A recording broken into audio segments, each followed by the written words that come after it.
এমন ওয়েদারে যদি খিচুড়ি না খাই তাহলে কি হয়, সেজন্য আজ বাসায় তৈরি করে ফেলাম মজাদার খিচুড়ি আর হচ্ছে মুরগি।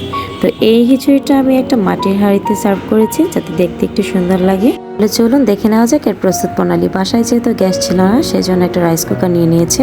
এর মধ্যে একে একে চাল ডাল ভালো করে ধুয়ে মরিচ গুঁড়ো, হলুদ গুঁড়ো, ধনিয়া গুঁড়ো, গরম মশলা গুঁড়ো, সাথে দিয়ে দিচ্ছি তেজপাতা। এবার দিয়ে দিব কিছুটা কাঁচা লঙ্কা আর আদা বাটা। আদা বাটা দিয়ে দেওয়ার পর এর মধ্যে দিয়ে দিচ্ছি কিছুটা পেঁয়াজ কুচি, সাথে দিয়ে দিচ্ছি পরিমাণ মতো লবণ আর মটরশুঁটি। মটরশুঁটিটা আমার খুবই পছন্দ, এটা খিচুড়িতে দিলে খুবই মজা হয় খেতে, সেজন্য দেওয়া। এবার এটাকে পরিমাণ মতো তেল দিয়ে হাত দিয়ে ভালোভাবে মাখিয়ে নেব। এই যে দেখতেই পাচ্ছেন আমার এখানে মাখানো প্রায় শেষ। এর মধ্যে কিছু পরিমাণ পানি দিয়ে রাইস কুকারে 20 থেকে 25 মিনিটের মতো রান্না করে ফেলবো। আমার খিচুড়িটা হয়ে এসেছে, এবার লাস্টে ধনেপাতা দিয়ে এটাকে আমরা উঠিয়ে নেব। ফাইনালি এই খিচুড়িটাকে আমি একটা মাটির হাঁড়িতে সার্ভ করেছি, উপর থেকে চিকেন দিয়ে নিয়েছি। দেখতেই পাচ্ছেন কতটা সুন্দর লাগে।